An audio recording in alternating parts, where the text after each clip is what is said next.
కష్టం వచ్చింది, దానికి కారణం ఎవరో ఒకరు అవుతారు. అయితే ఆ కష్టాలు అనేటువంటి దానిలో ఏమండి ఆ మనిషిని బలహీనతను బట్టి సైతాను వాడుకుంటాడు. అయితే నీ క్రీస్తు ప్రేమ చేత కీడుని మేలుతో జయించు, ప్రేమను సాధించు. కొట్టు చబర్లే గట్టిగా. Praise the lord. Hallelujah, hallelujah. ఎందుకంటే ప్రియులారా, మనకు కలిగి ఉన్నటువంటి దాన్ని గట్టిగా పట్టుకోవాలి. క్రీస్తు ప్రేమ, మొదట ఉన్న ఆసక్తిని, మొదట ఉన్నటువంటి ప్రార్థనా జీవితాన్ని, మొదట ఉన్నటువంటి నమ్మకాన్ని, మొదట ఉన్నటువంటి దేవుని ఎడల ఆసక్తినట నువ్వు పోగొట్టుకుంటే మరలా ఆ మొదటి ఎక్కడికి వెళ్ళాలంట, ఎక్కడ స్టార్ట్ అయ్యామో అక్కడికి మరలా వెళ్ళాలి. అప్పుడు మరలా మనం ఎప్పుడైతే మన తప్పుని, మన పొరపాటుని దిద్దుకుంటామో దేవుని సన్నిధిలో ఆశీర్వదించబడతాం. సంఘం పట్ల నీకున్న ఆసక్తి, ఏమండి పరిచర్య పట్ల నీకున్న ఆసక్తిని, ప్రార్థన పట్ల ఉన్న ఆసక్తి నువ్వు కోల్పోకూడదు. ప్రేమ ఎక్కడ తగ్గిద్ది? ఎక్కడ తగ్గిద్ది ప్రేమ దేవుని మీద? నీకు వచ్చిన కష్టాన్ని బట్టో, నువ్వు వస్తున్న సంఘాన్ని బట్టో, పరిస్థితులను బట్టి నీకు ప్రేమ తగ్గిద్ది. నువ్వు వచ్చే నీవే నీ లోపాలు సరి చేసుకోకుండా ఎవరు లోపాల గురించి నువ్వు ఎత్తిపడతావు?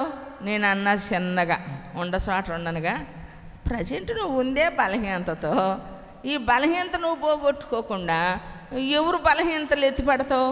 వాళ్ళన్నా వచ్చి వింటున్నారు కాబట్టి ఒకరోజు కాకపోయినా ఒకరోజు సరి చేసుకునే అవకాశం ఉంటుంది. కొట్టు చాపట్లే గట్టిగా.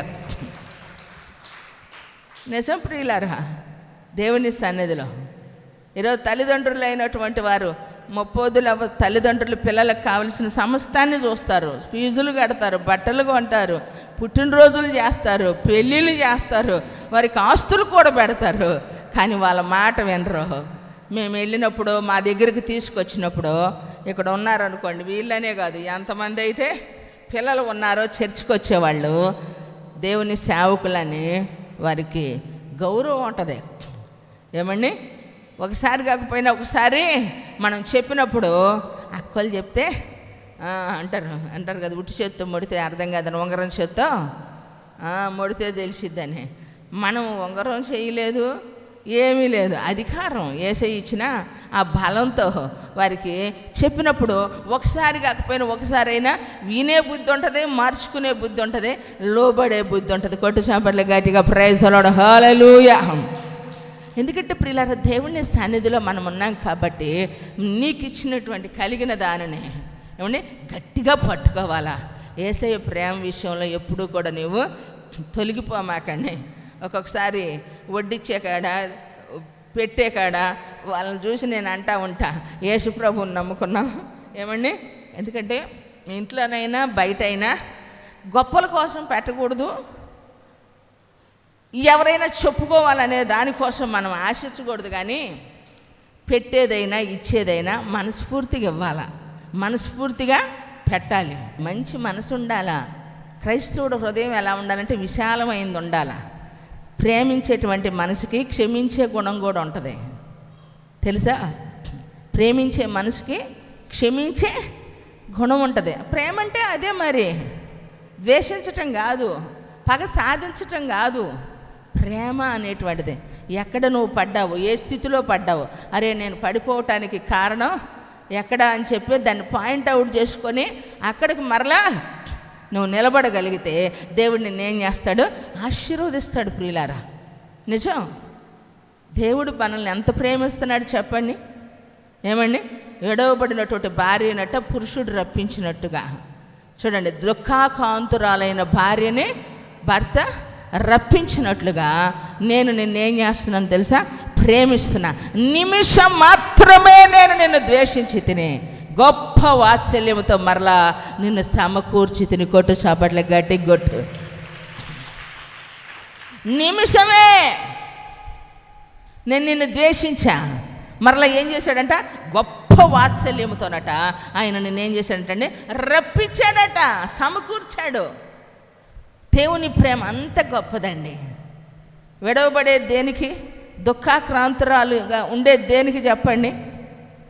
ఏమని భార్యను రప్పించినట్లుగా పురుషుడు. అక్కడ కారణం ఏమిటంటే ఏదో ఒక తప్పు బలమైన కారణం ఉంటేనే అలా జరుగుతాయి. అయినా ప్రేమతో తీసుకొని వచ్చినట్లుగా దేవుని ప్రేమ మనకు అర్థమయ్యే రీతిలో దేవుడు మాట్లాడుతుంటే మరి మనం ఎంతటి వాళ్ళమంట చెప్పండి.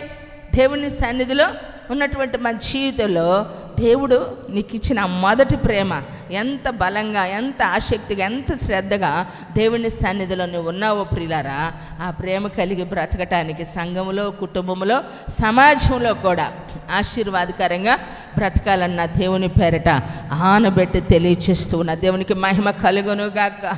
రెండవ మాట ఏమిటంటే నీకున్న ఉపకార బుద్ధినట నువ్వు గట్టిగా పట్టుకోవాలట. ఉపకార బుద్ధిని. ఉపకారము ఎవరికి చేస్తాం? ఉపకారం ఎవరికి చేస్తామండి? అట్టుపెట్టి నమ్మకి చెప్పు. అట్టుపెట్టి నమ్మకి అట్టున్నారా? ఉపకార బుద్ధిని ఏం చేయాలంటండి? గట్టిగా పట్టుకోవాలంట. కానీ దావీదు ఒక సందర్భంలో అంటాడు ప్రియులారా, జస్ట్ మీకు రెఫరెన్స్ ఇస్తాను, రాసుకోండి. ఏమిటనంటే 2వ సమూయేలు గ్రంథము మొదటి సమూయేలు గ్రంథము 24:18 జస్ట్ నోట్ చేసుకోండి. నీకున్న ఉపకార బుద్ధినట నువ్వు గట్టిగా పట్టుకోవాలంట. ఏమిటి ఉపకారం అని అంటే దావీదు అంటాడు, నేను చెప్తాను, చదివేదానికి టైం సరిపోదు కదా, చెప్తున్నా. ఏమండి చూడండి, సౌలుకి దావీదుకి సంఘర్షణ ఉంది, పోరాటం ఉంది, మీకు తెలుసు. దావీదుని చంపడానికి సౌలు ఏం చేస్తున్నాడు? తన పరివారంతో ఏం చేస్తున్నాడండి? వెంబడిస్తున్నాడు, తరుగుతున్నాడు, ఒక చోట నిలబడనీటిలా. కానీ ఎక్కడా దేవుడు అప్పగించట్లా.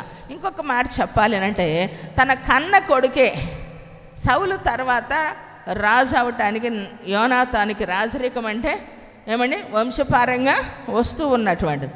కానీ ఏం చేస్తూ ఉన్నాడు? యోనాతాను ఏం చేస్తున్నాడు తెలుసా? తన తండ్రి చేసే ప్రతిదానిని కూడా తన స్నేహితుడు అయినటువంటి, అంటే ఎంత ఇష్టంగా స్నేహంతో నడుచుకున్నారు చూడండి దావీదు యోనాతాను. కనుక యోనాతాను కంటే దావీదును చూసినప్పుడు ఇష్టం పుట్టిందంటండి.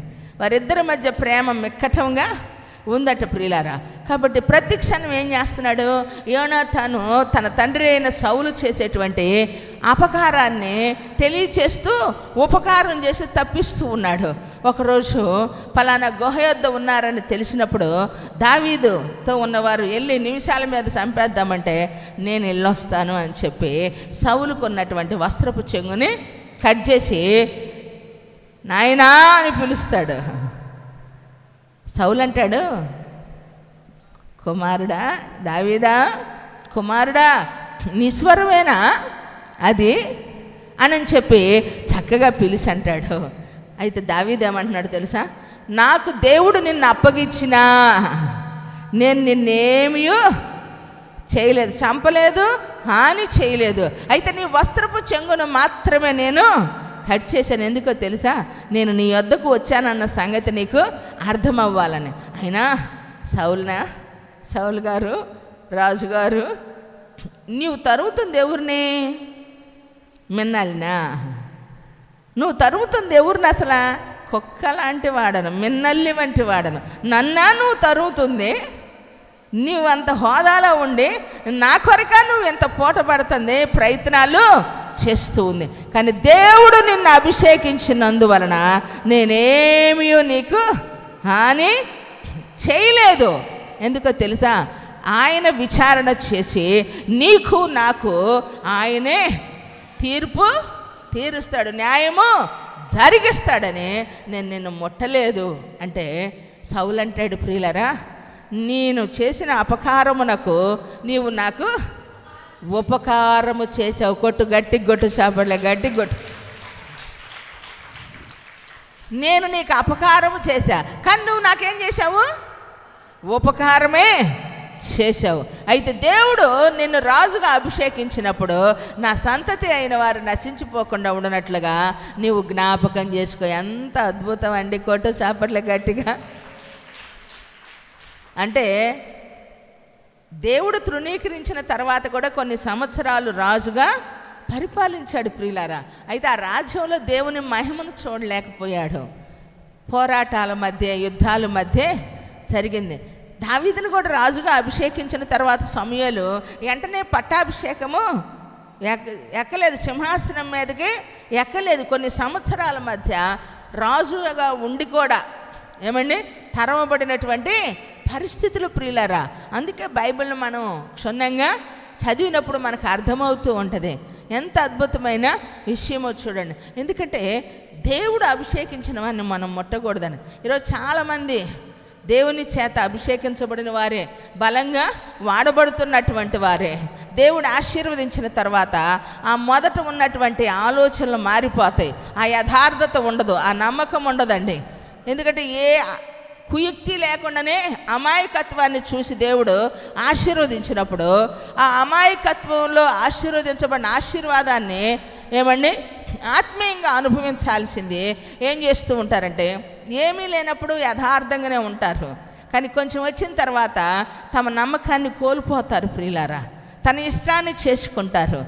ఏదీ లేనప్పుడు దేవుని మీదే ఆధారపడతారు, కానీ అన్నీ వచ్చిన తర్వాత తమ సొంత నిర్ణయాల మీద ఆధారపడుతూ ఉంటారు.